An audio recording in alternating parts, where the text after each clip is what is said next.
আজকে সেই ওই হলুদ রঙের চাঁদাবাজি চলছে টেম্পো স্ট্যান্ডে, বাস স্ট্যান্ডে সেই একটা স্লিপ দিয়ে চাঁদাবাজি চলছে। আজকে মানুষের সবচেয়ে বড় শঙ্কা যে যেই দল মাত্র 8 মাসের মাথায় তার দলকে, তার দলের কর্মীকে, গ্রাসরুটের নেতাকে অথবা বাজারের অবস্থিত নেতাকে, ইউনিয়নের নেতাকে কন্ট্রোল করতে পারে না, ক্ষমতায় গেলে জানি তারা কিরকম একটা বিপজ্জনক হয়ে যাবে। আজকে যে ওনারা বিভিন্ন কাজে বিরোধিতা করে, আজকে যে ওনারা কোন জায়গায় অবস্থান করতেছেন এটা কি টেস্ট করেছেন? আমি আমি অধ্যাপক সাহেবের সাথে একদমই 100% একমত, মোর দেন দ্যাট। আমি যে কথাগুলো বলার প্রিপারেশন নিয়েছি, অধ্যাপক সাহেব এত বোল্ডলি, এত ক্লিন, এত পরিষ্কার ভাবে বলেছেন, আসলে আর বেশি কথা থাকে না, যার কারণে আমি বিপজ্জনক অবস্থায় আছি। বাট সেলিম ভুঁইয়ার একটা কথা ধরে আমি বলতে চাই। উনি বললেন বিএনপির কথা মানি, জনগণের কথা। এটি কিন্তু ফ্যাসিস্টের আচরণ, কিন্তু অনেকটা কাইন্ড অফ। কারণ শেখ হাসিনা যেভাবে বলতেন, যেভাবে চাইতেন, উনি মনে করতেন যে এই চাওয়াটা সারা বাংলাদেশের মানুষ এইভাবেই চায়। বাংলাদেশের মানুষ সেভাবে না চাইলেও চাওয়াতে বাধ্য করা হতো, এবং মনে করা হতো যে যদি না চায় তার মতো করে বাংলাদেশের মানুষ বোকা, বাংলাদেশের মানুষ ভুল করতেছে। এই ধরনের একটা আচরণ দীর্ঘদিন 15-16 বছরে গড়ে ওঠার কারণেই শেখ হাসিনা ফ্যাসিস্ট হয়েছে। এবং শেখ হাসিনার সামনে যে সাংবাদিক যেত, যারা যারাই যেত, তারা ওই যে কুকুরের মতো ল্যান্সটা আস্তে নেড়ে টেড়ে তার সামনে বসতো, এবং এই এই এই বসে টসে ফ্যাসিস্ট বানিয়ে ফেলতো। এখন আমরা যে কথা বলতেছি, আমরা যে বারবার বলতেছি আপনি নির্বাচন চান, সবই ঠিক আছে। নির্বাচনের পাশাপাশি অনেকগুলো কাজ আছে, যেই কাজগুলো আপনাদের 31 দফায় নেই তো আছে, লিখিত আছে, চিহ্নিত করা আছে, এবং আপনারা পাবলিশ করেছেন, ওয়েল পাবলিশ করেছেন। সেগুলা আপনারা কিভাবে আপনাদের দলে ইনকর্পোরেট করেছেন, আপনারা কিভাবে আপনার দলের ভিতরে শুদ্ধি করেছেন কিনা, অথবা এই চাহিদাগুলো জাতীয় পর্যায়ে এই সরকারকে সহযোগিতা করে কিভাবে আদায় করা যায় সেই ব্যাপারে পদক্ষেপ নিচ্ছেন কিনা, বলছেন কিনা, বলে না। এখন উনি উনি যে বলছে উনি সংখ্যাগরিষ্ঠ, হোয়াট ডাজ ইট মিন? 16 বছরে ওনারা কি যাচাই করতে পেরেছেন যে কোনো ইলেকশনের মাধ্যমে যে ওনারা সংখ্যাগরিষ্ঠ? আজকে যে 8 মাসে অনেক পানি, অনেক জল গড়িয়ে গেল, আজকে যে ওনারা বিভিন্ন কাজে বিরোধিতা করে, আজকে যে ওনারা কোন জায়গায় অবস্থান করতেছেন এটা কি টেস্ট করেছেন? এটা কি বুঝেন না? আজকে এখানে 8 জন 10 জন দর্শকরা যদি আপনি আনি যদি একটা পুল করেন, ভোট করেন, দেখবেন যে ওনাদের আচরণে মানুষ বিরক্ত, মানুষ হুম। ত্যক্ত বিরক্ত। আজকে আমি বললাম তো, আমরা গ্রামে গঞ্জে যাই, মফস্বল শহরের উপর দিয়ে যাই, হাইওয়ে দিয়ে যাই, আজকে সেই ওই হলুদ রঙের চাঁদাবাজি চলছে টেম্পো স্ট্যান্ডে, বাস স্ট্যান্ডে সেই একটা স্লিপ দিয়ে চাঁদাবাজি চলছে। এটি কি ওনারা অস্বীকার করতে পারেন? এবং ওনাদের দল স্বীকারও তো করেছে, ওনাদের দলের লোকজন চাঁদাবাজিতে জড়িত, ওনাদের বহিষ্কারের মাধ্যমে স্বীকার করেছেন। এবং ওনারা কন্ট্রোল করতে পারতেছেন না। আজকে মানুষের সবচেয়ে বড় শঙ্কা যে যেই দল মাত্র 8 মাসের মাথায় তার দলকে, তার দলের কর্মীকে, গ্রাসরুটের নেতাকে অথবা বাজারের অবস্থিত নেতাকে, ইউনিয়নের নেতাকে কন্ট্রোল করতে পারে না, ক্ষমতায় গেলে জানি তারা কিরকম একটা বিপজ্জনক হয়ে যাবে। এবং মাঝে মাঝে, এবং দেখেন, এই সরকারের যে কোনো ধরনের সংস্কার মানবে না বলে মির্জা আব্বাসের মতো একজন লোক বলে, বলে যে আমরা তোমার কিছুই মানবো না। এটিতে মানুষ শঙ্কিত, মানুষ কি মেসেজ পায় আমি জানি না। তারেক সাহেব চেষ্টা করে যাচ্ছেন, কথা বলে যাচ্ছেন, কিন্তু তার কথা যেগুলো বলছেন ওইটা তো মাঠে দেখতে, মানুষ দেখতে পাবে তো। মানুষ যদি ওই কথা অনুসারে কাজ যদি দেখতে না পায়, আরো ভয়ঙ্কর ব্যাপার। আমরা ভাবছি, আমরা মনে করি যে তারেক সাহেবের একটা নিয়ন্ত্রণ থাকবে, একটা একটা ওনার একটা কমান্ড থাকবে, কিন্তু যদি ওনার কমান্ডটা ধীরে ধীরে যদি ফেড হয়ে যায়, ওনার কমান্ডটা যদি ধীরে ধীরে স্তীমিত হয়ে যায়, মানুষ যদি এই কমান্ডের কার্যকারিতা না দেখে, তাহলে মানুষ শঙ্কিত হবে। এবং এই শঙ্কার অনেক কারণ আছে। তারা 2-3 বার ক্ষমতায় ছিল তো, তারা হুম। 2-3 বার ক্ষমতায় ছিল। তারা 91-এর 3 দলীয় জোটের রূপরেখায় প্রথমেই তো তারা কুঠারাঘাত করলো। এটা তো আমাদের চোখের সামনে, আমরা 90-এর গণ আন্দোলনের আমরা সৈনিক ছিলাম, 24-এর জুলাইয়ের আন্দোলনও তো সৈনিক। আমরা হুম। তো জাতীয়তাবাদীর এই শক্তি, আমরা তো ওই ইন্ডিয়ার বিরুদ্ধে কথা বলি। আমরা ওই আওয়ামী লীগ যতদিন ইন্ডিয়ার করেছিল সেই কারণে আমরা তাদের বিরুদ্ধে কথা বলেছি, গুমখুনের বিরুদ্ধে কথা বলেছি, আমরা হুম। 21শে আগস্টের বিরুদ্ধে কথা বলেছি। আমরা মনে করি যে বাংলাদেশে এটা কলঙ্কজনক একটা ইতিহাস রচিত হয়েছে, দিবালোকের দিনে দুপুরে রাজধানীতে 22-23 জন লোককে হত্যা করা হয়েছে, শত শত লোক আহত করেছে। তো এই ক্ষতগুলো যদি আমরা নিবারণ করতে পারি, করতে চাই, এই বাজে ইতিহাস থেকে বেরিয়ে আসতে চাই, বিএনপিকে এখন কাজ করতে হবে না? হুম। বিএনপি তো ক্ষমতায়, জামাত ক্ষমতায়, আমি আপনি ক্ষমতায়, আজকে ক্ষমতায় কে? আজকে আমরা সবাই ক্ষমতায়, আজকে কোনো বিরোধী দল নেই। এই বোধটুকু যদি বিএনপির ভিতর, জামাতের ভিতর, বা যারা যারা রাজনীতি করে তাদের ভিতর না আসে, তাহলে তো আর আর কোথায়, কখন আসবে? তারপর আমি আপনার সাথে আমি রিপিট করি, রিপিট এসে যায় যেহেতু আমার নলেজ কম। আমি বললাম যে শুধু ক্ষমতায় যেতে হবে মানুষের কল্যাণের জন্য। আপনি ক্ষমতায় এসে আপনি নির্বাচন এই শব্দ ছাড়া আপনার কাছে কোনো কর্মসূচি নাই। আমরা তো আজকে ধন্যবাদ দিই যে রোজার মাসে মানুষ স্বস্তি পেয়েছে। এই যে যদি আমার এখানে এখন বিদ্যুৎ নাই, আমি প্রথম এটার মুখোমুখি হয়েছি, বিদ্যুৎ যদি ক্ষমতা ছাড়া বিনামূল্যে। মানুষের সেবা করবে কিভাবে? রাজনীতি তো সেবা করার আমি জন্য, আর সেই আমি সেবা করার রাজনীতি তো বিএনপি করছে। এবং বিএনপি সেই রাজনীতি করে তো নিজেরাও তো সেই সাফারার হয়েছে, আবারও আপনাকেও বলতে হচ্ছে। সে জায়গাতে বিএনপির কি নির্বাচন চাওয়া, গণতান্ত্রিক ভাবে কনস্টিটিউশনের নির্বাচন চাওয়াটা কি অপরাধ? বা তারা কি চাইতে পারে না? তারাও তো ক্ষমতায় যেতে চায়। না না, নির্বাচন তো আমরাও চাই ভাই। আমি ভোট দিতে হুম পারিনি, আমার ইচ্ছে জাগে না আমার হুম প্রার্থী ঠিক করব? আমার হুম। ইচ্ছে জাগে তো। তো জাগার রাইট। কারণেই তো 31 দফা দিয়েছেন, তো 31 দফা এই বিপ্লবের আগে দেওয়া হয়েছে। আপনি হুম মনে করেন 31 দফা যদি বিপ্লবের পরে দেওয়া হইতো, তাহলে ওনারা 31 দফা এইটা সংযোজন করতেন যে 31 দফা শহীদদের আগে বিচার হবে, 31 দফায় যারা পঙ্গু হয়েছে তাদের পুনর্বাসন হবে। যেহেতু এই দফাগুলা কিন্তু জুলাই বিপ্লবের আগে দেওয়া হয়েছে, বিএনপি এখনো এটা সাপ্লিমেন্ট করে নাই। বিএনপির মতো বড় দলের সাপ্লিমেন্ট করা উচিত ছিল যে এই শহীদ যারা হয়েছেন 2000 বলি, 1600 বলি, 1700 বলি, হুম তাদের বিচার তড়িৎ করার জন্য আজকে এই যে ট্রাইব্যুনাল একটা আছে, 9 মাস চলে গেল।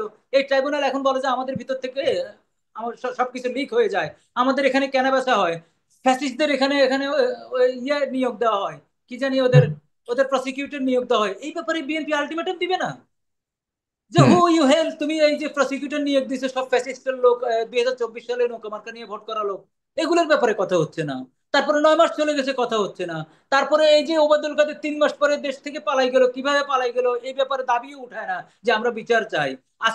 আজকে যে রেড অ্যালার্ট জারির জন্য প্রসিকিউশন থেকে চিঠি গেল, এটা মকারি। কেন মকারি বলি জানেন?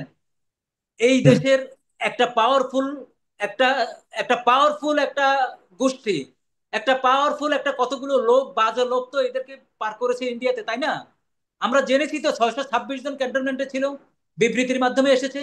আজকে এই বড় দল কি বলেছে যে এই আজকে জুলাই বিপ্লবের পরে কারা এত বড় শক্তিশালী, এই সময়ে কারা বাংলাদেশে এই শক্তি নিয়ে আছে তাদেরকে পার করেছে? একটা কথা আসে না। এগুলা মানুষ চায়ের দোকানে, হাটে ঘাটে মাঠে কিন্তু কথা বলে। আমি বলতেছি আজকে সেলিম ভুঁইয়া সাহেবকেও বলতেছি, বিএনপি কেও বলতেছি যে আপনারা মনে করেন না মানুষ আছে। আমি কোথায় জানি গল্প বললাম যে বাদুর, ও কিন্তু মল ত্যাগ করে যখন মুখ দিয়ে এবং চোখ বন্ধ করে ত্যাগ করে, কারণ সে মনে করে তার এই মল ত্যাগ কেউ দেখে না, তার তো চোখ বন্ধ। আজকে যদি বিএনপির যদি উদাহরণটা বিএনপির সাথে যদি এই উদাহরণে কানেক্ট হয়, বিএনপি হুম। যদি মনে করে চোখ বন্ধ করে যদি শুধু ভোটের কথা বলে এবং ভোটের কথা বলে মনে করে যে জনগণের কথাই বলতেছি, যেহেতু সব জনগণ বিএনপির পক্ষে গড্ডালিকা প্রবাহের মতো বিএনপির পক্ষে ছিল। ইভেন এই 16-17 বছর যারা অত্যাচারিত হয়েছে তারাও এখন কিন্তু বিএনপির বিরুদ্ধে যাচ্ছে, কারণ গুটি কয়েক চাঁদাবাজের জন্য। আপনি টপ লেভেলে চাঁদাবাজি হয়ে গেছে, ব্যাংক ব্যাংক দখল করা চাঁদাবাজি না? মিডিয়া হাউস দখল করা চাঁদাবাজি না? বড় বড় কর্পোরেট হাউসে যে বসে গেছেন আপনি সিইও হিসেবে, সেটা চাঁদাবাজি না? বড় বড় মিডিয়া হাউসে সিইও কারা হচ্ছে, চাঁদাবাজি না? তো যখন আপনি উপরের লেভেলে চাঁদাবাজি করেন, আপনি নিচের লেভেলে কিভাবে কন্ট্রোল করবেন? ভাই এগুলা মানুষ এখন অনেক শিক্ষিত লোক, 20 থেকে 36 বছরের বা 18 থেকে 36 বছরের 50% ভোটার, এরা এডুকেটেড। এরা শুধু কাগজে কলমে এডুকেটেড না, হয়তো সার্টিফিকেট না পেলেও সোশ্যাল মিডিয়ার মাধ্যমে, এই ফেস দ্য পিপলের মাধ্যমে, অথবা আরো আরো মিডিয়া, যা আমাদের প্রত্যেকের টেলিভিশনটাই তো একটা মিডিয়া, ওখানে তারা ওয়েল ইকুইপড, অ্যাকনলেজড, তারা ইনফরমেশন পায়। সুতরাং আজকে যেইভাবে বিএনপি ভাবতেছে এবং ডিজিটাল যুগে বিএনপি যে অ্যানালগ রাজনীতি করতেছে, এই যে সিনিয়র যারা নেতা আছেন যারা যেভাবে কথা বলতেছেন যে ভোটের জন্য তারা আন্দোলন করবেন, আরে ভোটের জন্য 17 বছর আন্দোলন করছেন না? আজকে যথার্থই কিন্তু অনেক ছেলে ফেলে বলতেছে যে ভাই আপনার নেত্রীরা আমরা মুক্ত করেছি এই 2000 লোক মরে গিয়ে, আপনার নেত্রীকে আপনাদের সব মামলা উঠিয়ে ফেলেছি এই 30,000 লোক পঙ্গু হয়ে। একটা কৃতজ্ঞতা বোধ থাকতে হবে তো। আপনি এই কৃতজ্ঞতা বোধ দিয়ে আপনি বলেন না যে রেজভি সাহেব বলেছেন কারাগার থেকে বেরিয়ে, আরো দুই একজন বলেছেন, বাবর সাহেব বলেছেন, কিন্তু পার্টির ভিতর থেকে কি এই কথাগুলো এসছে যে জুলাই বিপ্লবে তোমরা যারা শহীদ হয়েছো, তোমরা যারা পঙ্গু হয়েছো, আমরা তোমাদের কাছে দলগতভাবে কৃতজ্ঞ। জি। তোমরা যদি শহীদ না হতে, তোমরা যদি পঙ্গু না হতে, তোমরা মা বোনরা তোমরা যদি রাস্তায় না নামতে, আমার খালেদা জিয়া চিকিৎসার জন্য আজকে লন্ডন যেতে পারতো আচ্ছা, না, আমি আমার খালেদা জিয়া মুক্তি পেত না, একটা শেষ তারপরে কথা আমার বলতে তারেক সাহেব সহ সবাই মুক্তি পেত না। এই জিনিসগুলো আসতে হবে কৃতজ্ঞতা বোধ। আমি আবার বলি, আমি ভোট চাইবো, কিন্তু ভোটের পরিবেশ যেটা একদমই নিঃশেষ হয়ে গিয়েছে, সেটার 50% রিগেইন আমি দেখতে চাই। আমি টেস্ট চাই, আমি প্রি টেস্ট চাই, আপনার সঙ্গেতেই বলেছি। অর্থাৎ ভোটের আগে দুই একটা ভোট হয়ে আমরা দেখতে চাই ভোট কেন্দ্রে আমরা নিরাপদ কিনা, প্রার্থী হয়ে আমরা নিরাপদ কিনা। এই বড় দল সবগুলোই তো সবসময় ছোট দলের প্রার্থীদেরকে পিটাইতো গত 53 ইয়ার্সে। কখনো সামরিক শাসনে স্বৈরাচার হয়েছে, কখনো বেসামরিক শাসনে গণতন্ত্রের নামে স্বৈরাচার হয়েছে। আমরা এগুলোর থেকে মুক্তি চাই এবং সেটার পরীক্ষাও আমরা দেখতে চাই। এবং এই সরকার ইউনূসকে যতদিন আমরা ব্যবহার করতে পারবো, ভাই এই কথা বলেন না যে ডক্টর ইউনূস তোমার মতো লোক এই আমরা বাংলাদেশে 100 বছরে হয়তো পাবো না, গত জীবনেও আমরা পাইনি। সুতরাং আমরা তোমাকে কোথায় কোথায় হেল্প করতে পারি, এইটা সাজেশনটা এই বিএনপির পক্ষ থেকে উইলিংলি দেওয়া উচিত না? জামাতের পক্ষ থেকে উইলিংলি দেওয়া উচিত না? আজকে ইয়াং হান্ট করতেছে, আজ আশিকের কথা ভাবুন তো।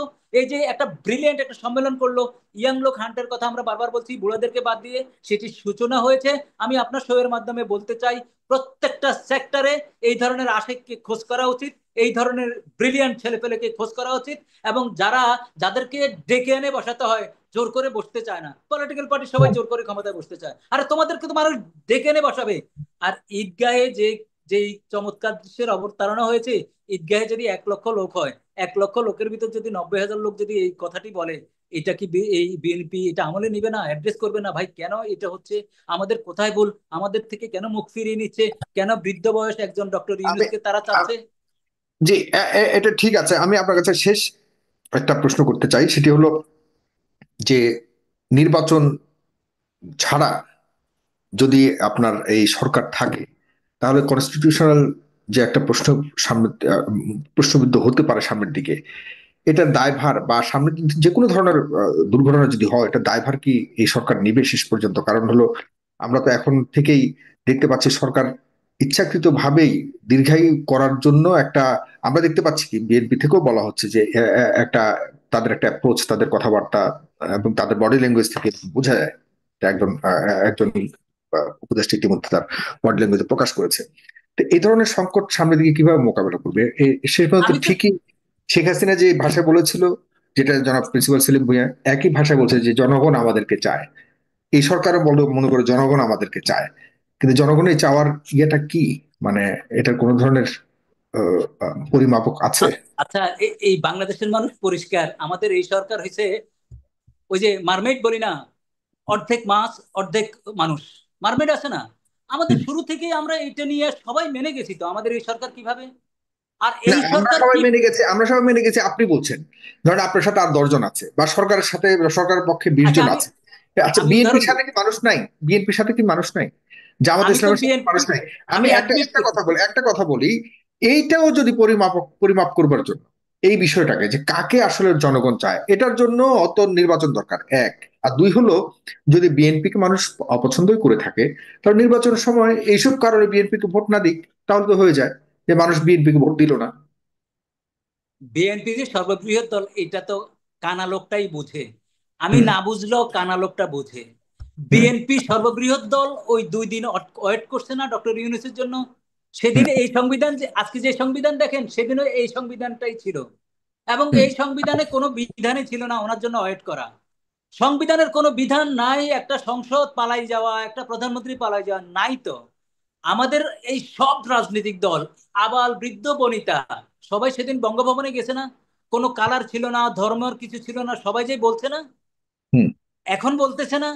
তো আমার হুম। কথা হলো, বিএনপি কে আমরা বৃহৎ দল মানি তো, কিন্তু প্রশ্ন হুম। হলো বিএনপি 6 মাস 7 মাসে এত অসহিষ্ণু হওয়ার কোন কারণ? তারপরে আচ্ছা। আরেকটা জিনিস সবচেয়ে ভয়াবহ হয় যে ইন্ডিয়ার জেনারেল বারবার বলতেছে সহসা ভোট হবে, ভোট হলে সবকিছুর সমাধান হবে। আপনি দেখেন ওকে। আজকে কূটনীতির কূটনীতির এই বিজয়গুলো দেখতে হবে। আর ডক্টর ইউনূসকে আমরা যত কাজে লাগাতে পারি, এটা সাধারণ মানুষ, চায়ের দোকানের মানুষটিও বোঝে যে আমাদের সবার উচিত হবে তাকে কাজে লাগানো। ভাই কাজে ওকে। লাগিয়ে তাকে সহযোগিতা করা। তার আমি মানে আপনি বলতেছি মনে করছেন ভোটের যে বিরোধিতা বিএনপির করি এখন না। নির্বাচনের চেয়েও খুব বেশি ইম্পর্টেন্ট আপনার কাছে মনে হচ্ছে যে বর্তমান সরকার তথা ডক্টর ইউনূস যেন এই দেশটাকে একটু সংস্কার করে একটা ভালো জায়গায় নিয়ে যায়, এই সুযোগটুকু তাকে দেওয়া উচিত নির্বাচনের চেয়েও। এক্স্যাক্টলি। ধন্যবাদ আপনাকে জনাব।